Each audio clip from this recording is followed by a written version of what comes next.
Na COVID odeljenjima Čačanske bolnice tokom protekla 24 sata preminule su dve osobe iz Čačka, MS 1930. godište i BG 1966. godište, obe osobe sa pozitivnim PCR nalazom.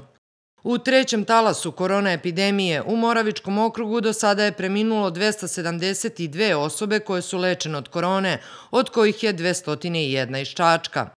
Na COVID odeljenjima Čačanske bolnice trenutno je hospitalizovano 85 pacijenata. U respiratornom centru je 11 pacijenata, a 2 su na respiratorima.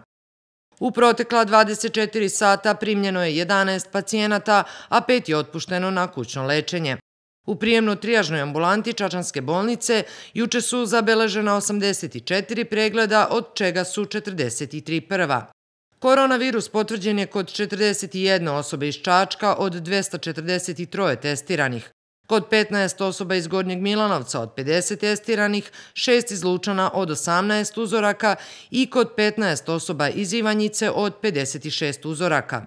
Od ukupno 367 uzoraka u Moravičkom okrugu registrovano je 77 novozaraženih. Prema izveštaju radnog tima, juče su u Čačku revakcinisane 344 osobe, a prvu dozu vakcine primilo je 11 Čačana.